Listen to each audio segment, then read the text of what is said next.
writing weirdos. Hey, it's me, BC. You get just me tonight, but you know, that's how it goes sometimes. Sako is hopefully off doing a little dancing at a class, I think she said.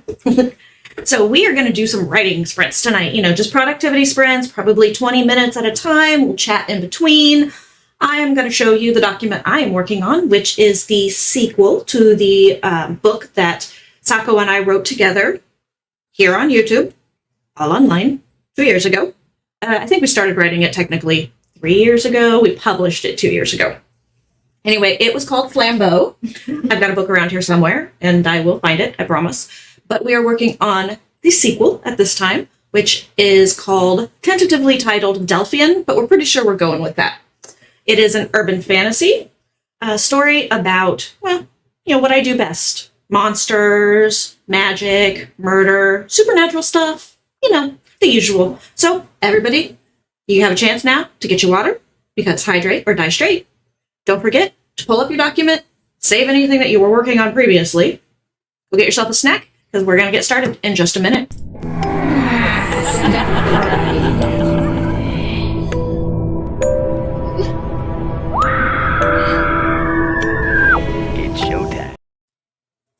Hey everybody, like I said, I am here tonight, streaming live to you on YouTube and on Facebook tonight, which is pretty cool. As I mentioned before, we'll be working, of course, on Delphian, which is the sequel to Flambeau. And I think Sako is actually in the comments tonight, which is kind of cool. But also, I want to say hey to who is here. Debbie, always good to see you. Of course, the wonderful, fabulous, ethereal, ephemeral Sako Tumi. And Cool Gamer as well. Glad y'all were able to show up. Let me know what you're working on. And while you're down there, don't forget to get weird with my like, subscribe, notification button on the off chance that YouTube actually notifies you when things go out. But you know. Anyway, like I said, we're going to do probably about 20-minute sprints tonight. I've got a lot of work that I've got to get done in, excuse me. I've got to get done in Delphian tonight. Mostly just kind of streamlining out our older, like after our climax, basically. Because I can't say like this chapter specifically, since we're only in the rough draft right now of the working outline. But yeah, I'll be working on that tonight. I'm so used to saying we. And Sako, if you do have time and want to pop on, just let me know. I'll drop you the link. It's cool. So I was at a complete brain loss there just a moment ago. I'm going to add some music in the background for y'all tonight, but if you do not like it, please let me know.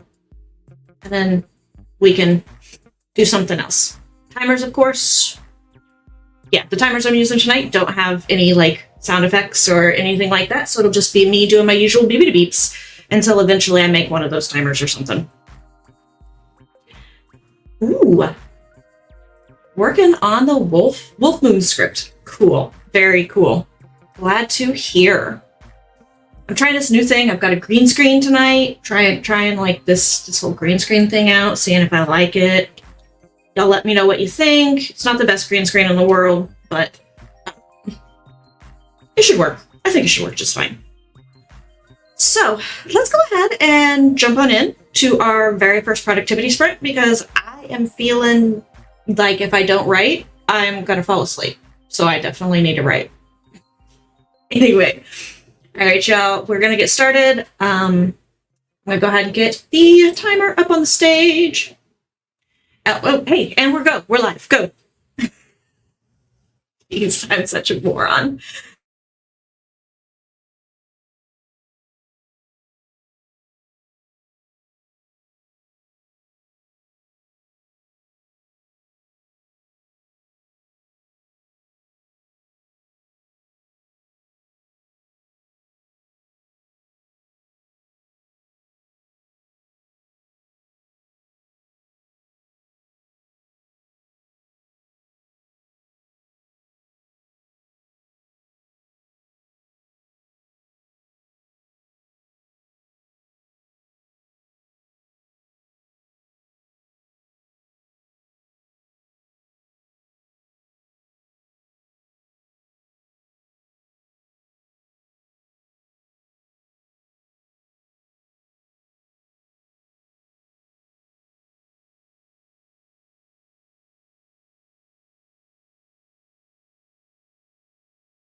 All right, y'all. Beepity beep, beepity beep, beepity beep.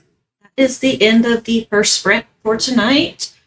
We are going to chit chat for a little bit. So yeah, I wanted to share with y'all a little bit. That's funky looking. I don't like it.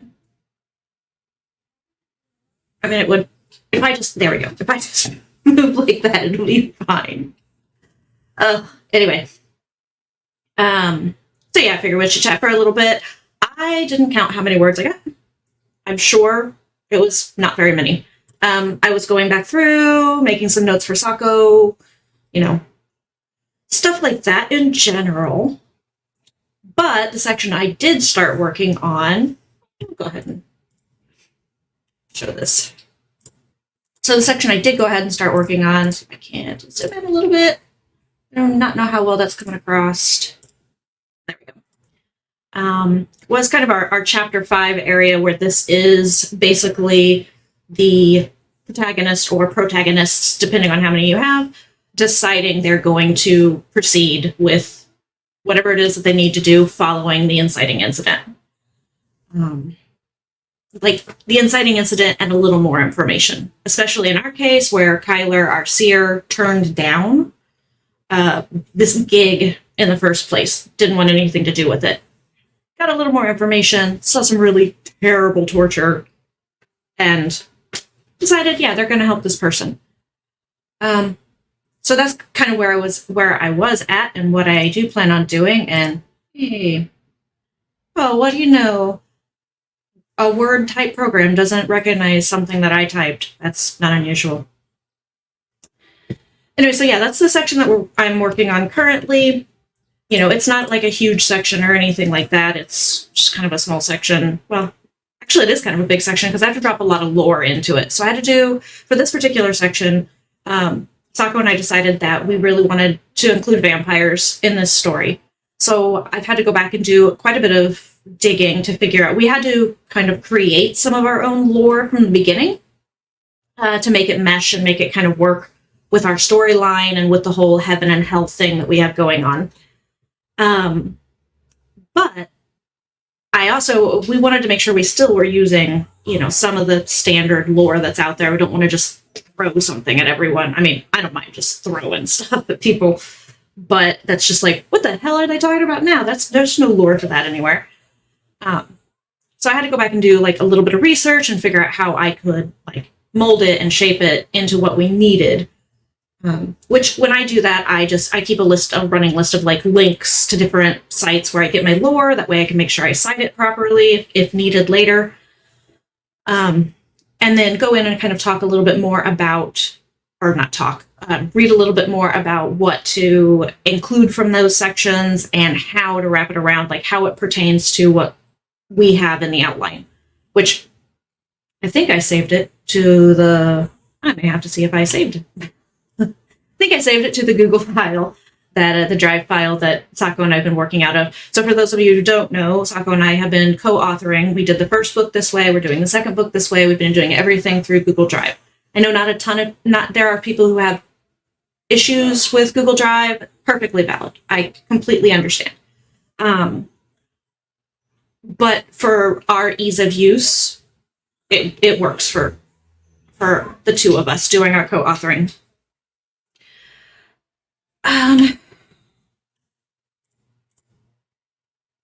What? I have never heard that, RC, in my entire life. There are people that actually think that punk ceases to be punk, or band ceases to be punk if they have more than 3 members. I'm going to have to ask my wife this. She was a punk rock kid. She's still kind of a punk rock girl, but she's a little more girly now. I'm going to have to ask her about that. I don't understand.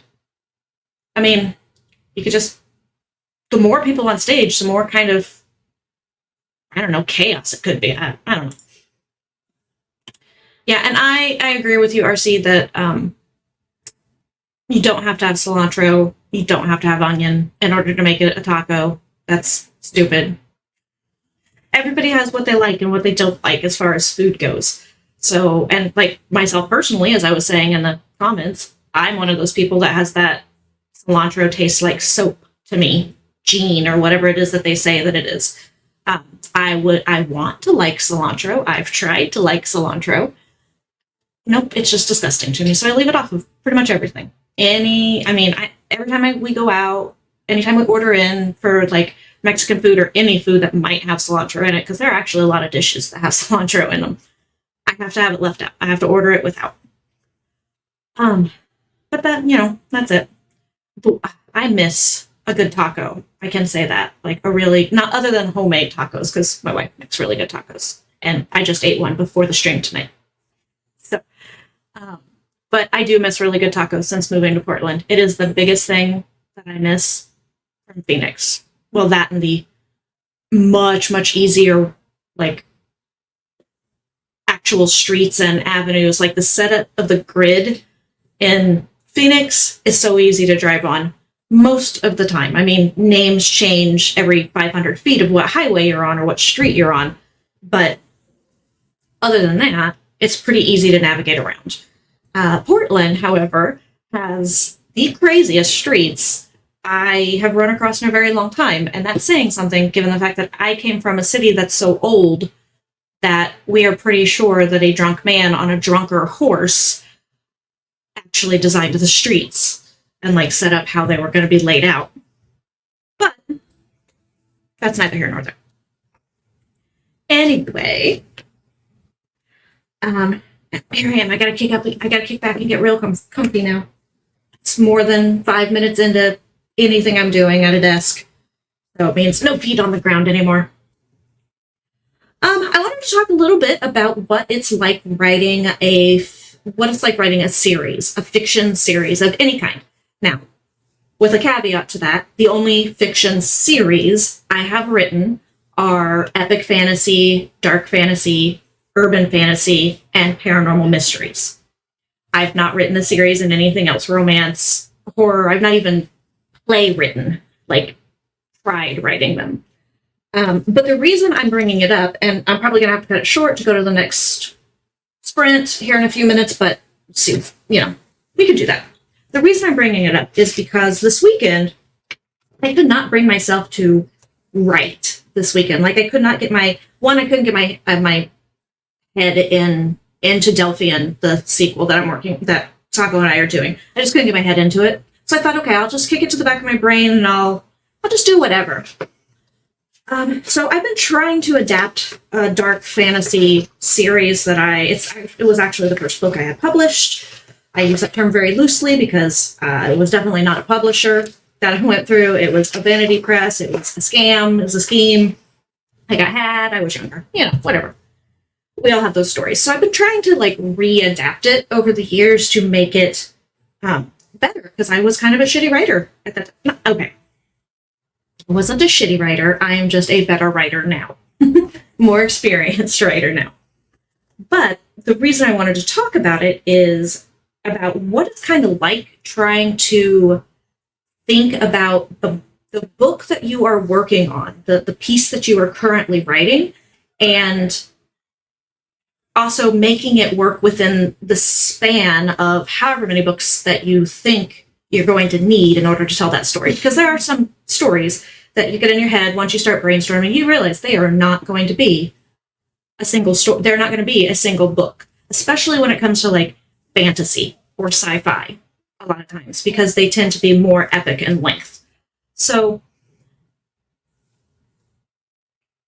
it never really occurred to me how complicated the things that I do writing series are until I started talking with more writers who don't write series typically. And we will finish this up in... Ooh. I did not know that beeped beeped. I am so sorry if y'all heard that. I heard it. It was super loud in my ears. But we're going to go ahead and get started with another sprint right now so that we can do the things. Okay? I'll see y'all in 20. And then I promise I'll finish my thought about writing series.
All right, beepity beep, beepity beep, beepity beep. That is it for that sprint. How'd everybody do? If you were writing, if not, this is what I was working on. You can kind of, it'll be up on the screen. Yeah, no biggie. But back to what I was talking about. Writing book series. So I got, like, you know, I just got the urge while I was watching my wife play video games, because I like to watch the cutscenes and put all the story together and everything. They're like movies to me.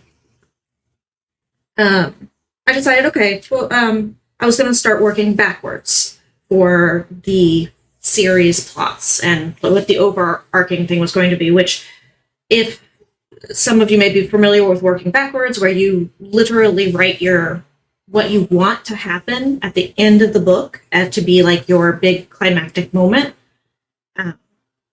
You write that first, basically, and then you structure everything, your plot around it. You kind of work backwards. It's pretty common, actually, in like murder mystery writing and stuff like that. If you're writing any type of like suspense or mystery or anything where you have an end result and you need to know what the steps are leading up to it. And honestly, that is the best advice I can give anybody that's wanting to write series, not just write mysteries and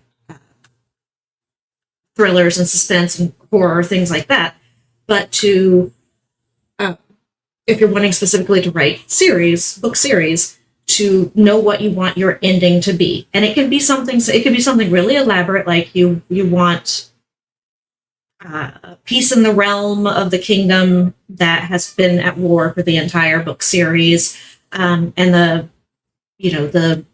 races of Midgard to like and Middle Earth to like get along, kind of a thing.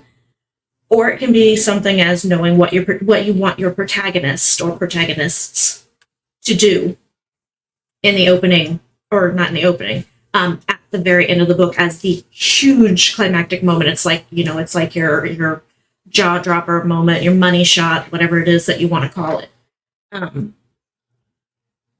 And so I was thinking about it for my series, and initially, when I had thought out the series, and I won't say I outlined it, because back then I was still 1000% a pantser, and had no idea how to outline anything. Pretty much had to teach myself all of that, because I had been, up until then, an intuitive writer. Which it wasn't that I deliberately set out to learn how to write or how to do grammar or editing or, anything like that. I just intuitively knew how to do things like that. For the longest time, because I tested out of so many English classes and tested out of university level English and things like that, or tested up really high, I didn't actually know what things were called. Like, I didn't know what certain skill sets were, or what certain techniques were called, things like that. So I used to describe them to people, and they'd be like, I have no idea what the hell you're talking about. And I'd be like, well, you're not the only one, because I only half know what I'm talking about, and it's what my gut tells me. It's not what my head tells me. So at the time that I wrote this book, the first book, and the series, with what little outline I had, was I knew I wanted it to be, well, originally it was supposed to be 2 books, but I knew eventually I knew it was going to have to be 3 books, just for lengthwise. I had, kind of one of those happily ever after storylines. But I don't really care for happily ever after storylines, especially when it comes to like epic or dark fantasy, because to me it's unrealistic. There can be happily ever after storylines, and there can be happily ever after storylines in any kind of genre. But for me, I really, really like kind of the happy-ish, for now, kind of storylines with not everybody gets what they want, but the story comes to, the plot, the story, everything adds up, and it comes to a satisfactory resolution, even if you're bawling your eyes out by the end of the book because every one of your favorite characters has died, which happens a lot in epic and dark fantasy and fantasy in general. or if you write horror or mysteries. So I knew I wanted one thing to happen at the end of this specifically. And it was very, very simple sentence. I wanted my two main characters to do this very specific thing at the end. So I had to then, write out of my little bubble, why would they do this? Why would this be the end? Why would it be the climax? And why would they do it? What leads to it? So I kind of started working backwards from that. I didn't think I was going to have to. I had my sketchbook that day because I was just kind of,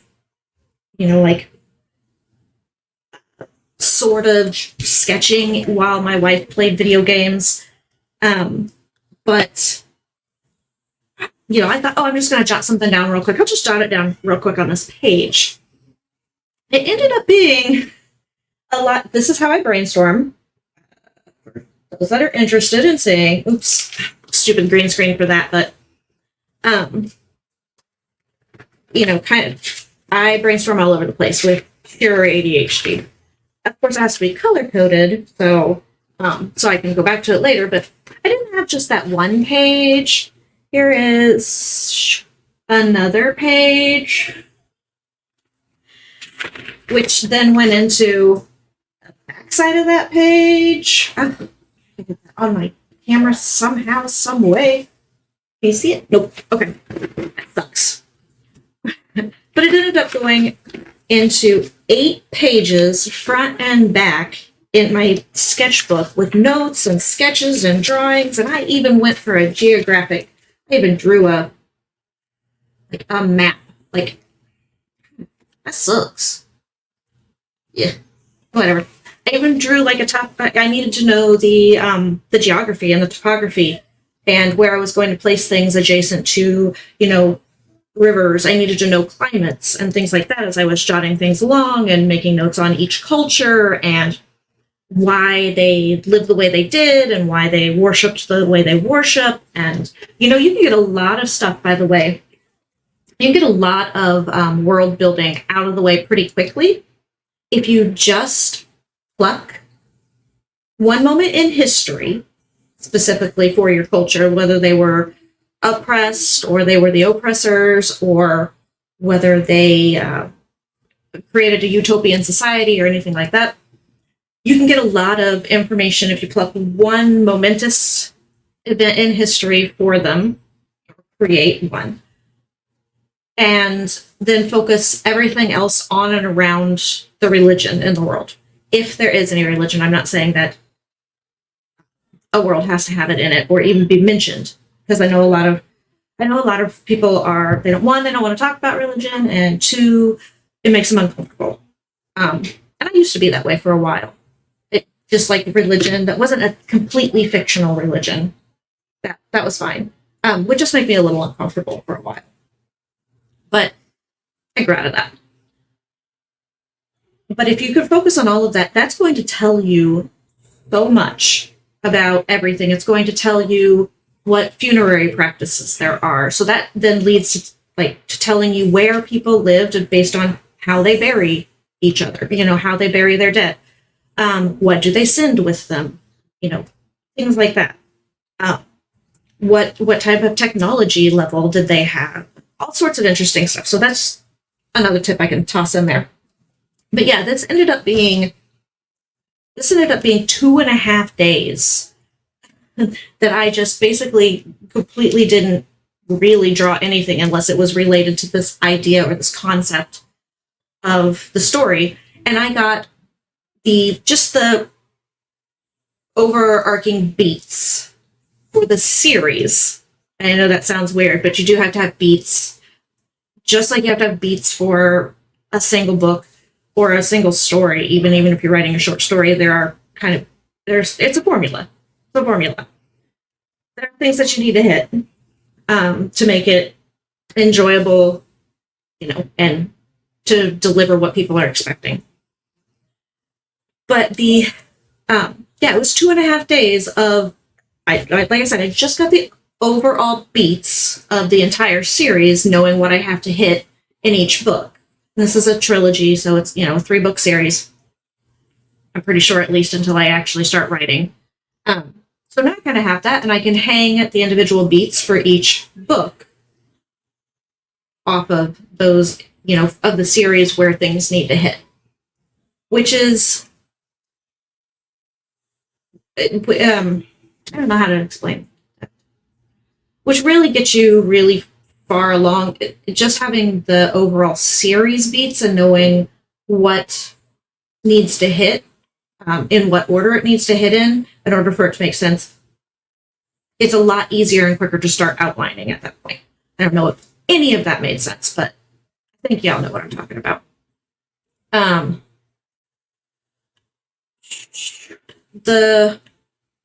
probably talked for like the 8 minutes that should have been on the clock. But if I didn't, it's no big. So we're going to go ahead and do another, we're going to go ahead and do another 20-minute sprint, and have some fun with that, y'all. So let's get 20 minutes on the clock, and I'll see you in 20.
All right, beep beep, beep beep, beep beep. How'd everybody do? I actually got a whole bunch done. I was a little surprised. I finally hit a stride. I was, picking back up this scene. It was a scene that I was unsure of on how to start it and how to work in some information to begin with. I was kind of letting just like myself pre-think through it, and you just, whatever was going to come out was going to come out, and most of it was probably going to be junk and very boring with white room syndrome or talking head syndrome, either one. And like, so I was struggling with it. I was struggling with it even more when I needed to stop writing on it for, life. And so it was just, when I'm picking it back up today, I was like, I'm gonna have to pick this back up. So I after pulling teeth the first, sprint and everything, I actually was able to like get into past the awkward point, I think, where you actually start to like loosen up and feel more comfortable with what you're writing. I'm still not totally there yet. It's still a little not sure. But wow, my nose is really red. All right, sorry, y'all. That's a reaction to some of my meds. Thought I put enough like concealer on that it wouldn't like show through, but apparently not. Doesn't matter. Just call me Rudolph. But anyway, so that's where I got into this, part of it. So I just was like, oh, can I even finish the sentence? Because like it's a paragraph that just like it was just a slip and slide,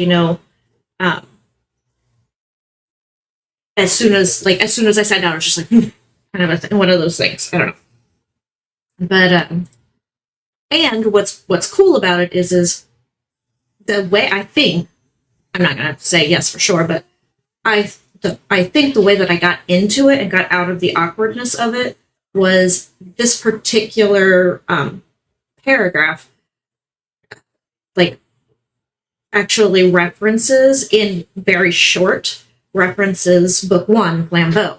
So that's familiar to me, and it's something that I know what the course of events are and what the highlight points are, the actual beats and stuff like that. Because I know what those are, and I'm already familiar with them. I'm comfortable with them since, we wrote them for a year and a half, I think. A year and a couple of months. It was like a year and a couple of months. Going over them and over them and over them.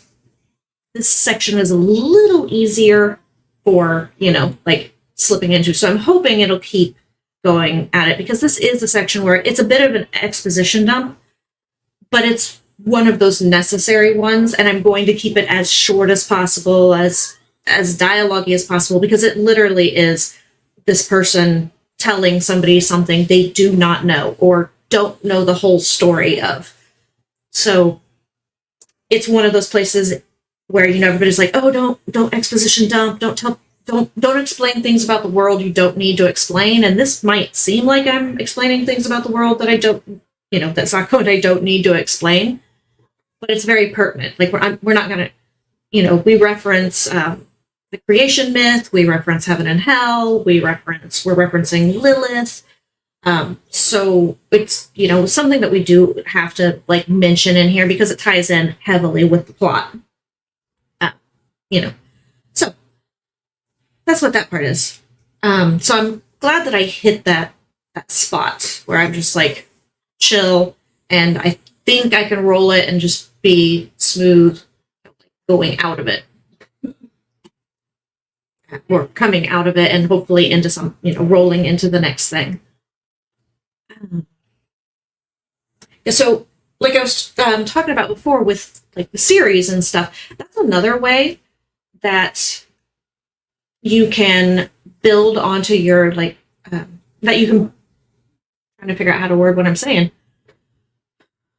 See, that's going back to the whole, sometimes what I know is instinct is intuitive, not so much a learned thing, although I have learned it. It's just not as strong as the intuitive knowledge is.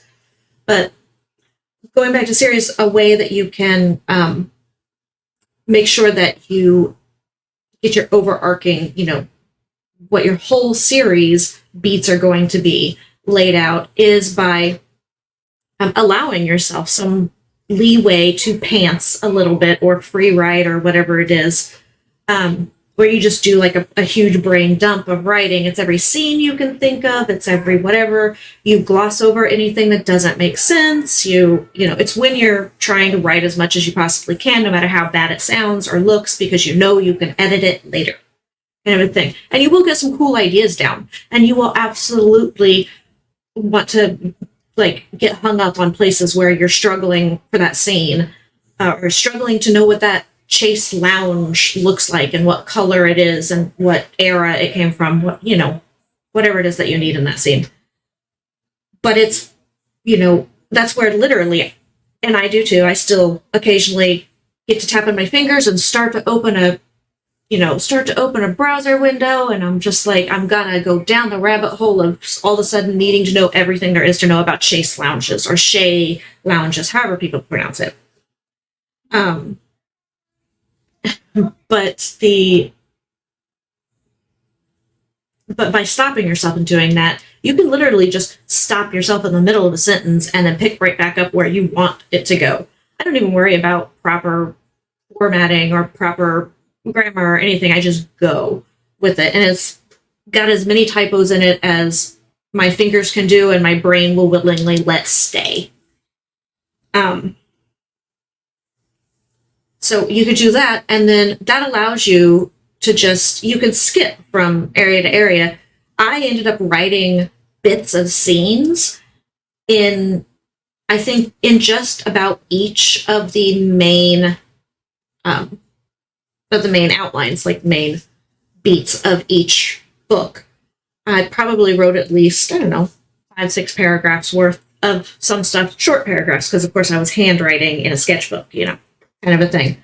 So I, went ahead and wrote those out. I didn't, once I couldn't think of anything else to write, I just stopped. If I screwed up in the middle of a sentence, I just put an X over the thing I screwed up and then jumped down and started again, or picked up someplace else, or did something like that. Which is kind of my process. I thought I had a pretty normal, everybody does it brainstorming process, and even once I got into outlining, I thought I had a pretty normal outlining process, but not apparently. This is what everybody thinks. Fortunately, Sako and I had a very similar outlining process, so it worked. We just kind of had to talk through some general stuff, but hers is far more organized, and I have since adopted it, aka stolen it for myself, because it's awesome. But and I keep telling her she needs to brand it and put it out there. So if y'all tell her that she needs to brand that and put it out there, maybe she'll actually do it, because I think it's a cool thing and a lot of people should have it. It's very, very clear and concise and very neat. But apparently, as far as my brainstorming and outlining process goes, from what I get, most people don't do it the way that I do it. Most people, they'll write down stuff, but they kind of write it in order, and they'll keep it in relative order, or they'll start a new document for something else. Like this is what I'm writing my notes about magic in this world, and this is where I'm writing my character, my main character who's going to be on this page, or one of the supporting characters is going to be over on this page. I don't do that. I do I write everything as it comes up to me. Sometimes I write it in different directions, just so I absolutely know it's a different thought. But also sometimes I do that just because it looks boring to me, just written on the page, all the same, kind of. It's not uniform at all, but you know what I mean. Even if I go back through with my colors and I circle things with my colored pencils and my, color ink and all of that stuff, it still looks boring to me. So I've got to I've got to like put thought bubbles and speech bubbles and weird little arrow thingies, and then I've got to like doodle in between crap, horrible doodles that just are terrible. So, but look, it is time to do another sprint, and that sprint is probably going to take us up to, yeah, it's going to take us up to the, there are words tonight, and I'm forgetting them now all of a sudden. Going to take us up to the end of the stream for the night. We'll do a little chit chat afterwards to kind of wrap up, but I will see y'all in 20 minutes, starting now.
All right, y'all. Beep, beep, beep, beep, beep, beep, beep, beep, beep.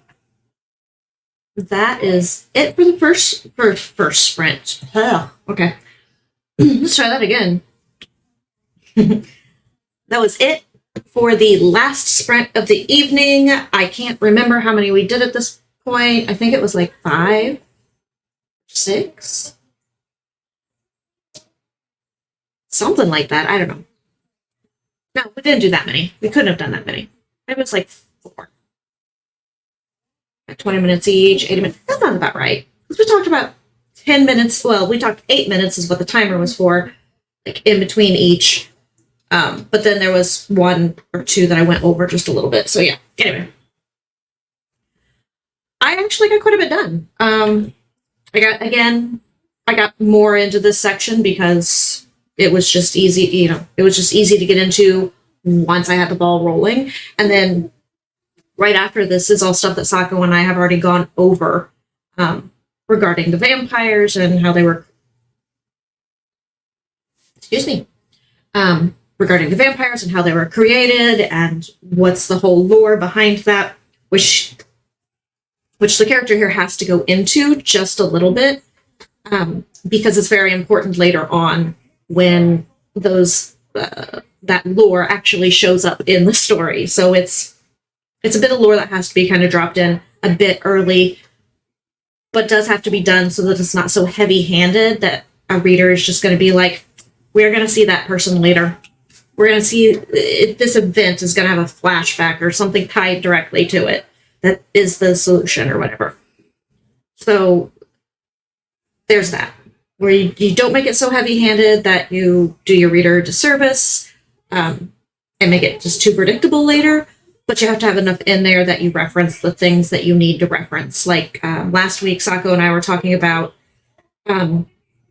she really wanted to introduce the Sisters Grey into the storyline, which we did. We're working it through. We've got a couple kinks that we need to work out here and there. But we realized, as Sako was meticulously, wonderfully combing through the outline, trying to make it all make sense while I, was doing my thing in the individual beats, writing them out, that we didn't mention them once. We didn't mention the sisters once in the story until literally we needed them to drive the plot. I mean, they are like a huge MacGuffin. They are. As well as our Methuselah and a couple of other MacGuffins that we have in there that are there for the sole purpose of driving the plot. Whether it is the book's inherent plot or the series inherent, necessary to push the series story. But yeah. So I had to do some research, had to send her some questions. Then I had to go in, because we had to figure out where to add the sisters into. So that's part of this section is they have to be mentioned in this section, at least something small. I think it was last week or the week before when Sako and I were streaming, there was another section where I realized I absolutely glossed over needing a pretty important side character. Anyway. Depending on the role in the story at that particular moment, side character, main character, whatever. We needed them mentioned. Like, they didn't have to be anything. It didn't have to be anything grand at all. It really didn't need to be anything grand, but they needed to be mentioned somewhere in the story before the important part of the story comes up. That's, kind of where I was going with that, was just talking about where you need to go back through and put things in. Sometimes you have to do small expositional things as long as they work within the story itself. And they're not heavy-handedly done, and you don't include every scar your person ever, which is so funny because I literally just wrote a scar, talking about a scar in the same, but so you don't, include every scar, every wart, every pimple they've ever had in that section. Just kind of you need to know this information because what you're getting into is going to kind of rely on it a little bit at least. And you don't know it. Leading up to this point, you've confirmed for me you don't know it. Yeah, anyway, so that's what I worked on. Let's see, of the whole evening tonight. And let's see, like I said, I had trouble getting into it. Where was I? Where did I end at? Oh, here we go. So, for the evening, I managed only 711 words. But I use only kind of lightly because they're important. They're important 711 words. They were awkward 711 words, and yet I still did 711 words, which is just fun to say. Everybody say it with me. 711. 711 words. Anyway. So that is, that's pretty cool. To me, if I type one word and it's something that's not just like I added on to something or I changed a word in the sentence, if I type one word or two words, I am happy.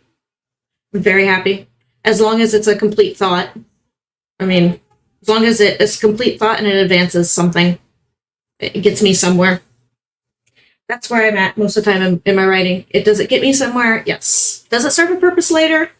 Not always. I wish it did. There's so much of my writing that I absolutely just adored.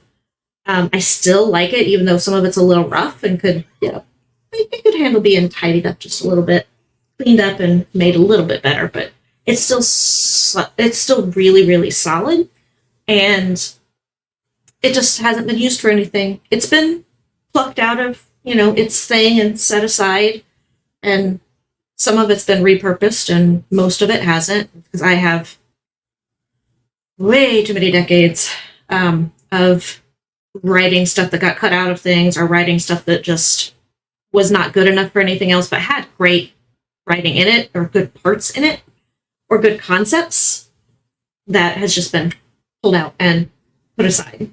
So that's pretty fun. I go back and revisit that file when I want inspiration, or if I'm doing a writing prompt. It took me a very long time to put all of the information in, from all the sticky notes and notebook paper and everything that I had been collecting in books and notebooks and everything for a long time. When I started putting all that stuff into the computer, I was just like, and putting it into Google Docs and consolidating it down to something that I've used consistently now for several years in order to write. So I finally got it all into those sections, which some of it had been digitized, I had typed out before and was able to transfer over, but some of it lost, corrupted hard drives, old services I can't get into anymore, whatever, stuff like that.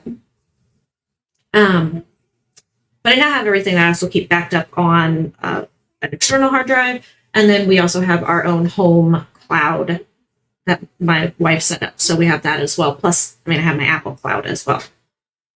So I have it backed up like 16 ways from Sunday now. But lost my train of thought. Doesn't really matter because we're ending the stream anyway. But anyway, what I was going to say, how much crap that I have is I've been writing since before I was 8 years old.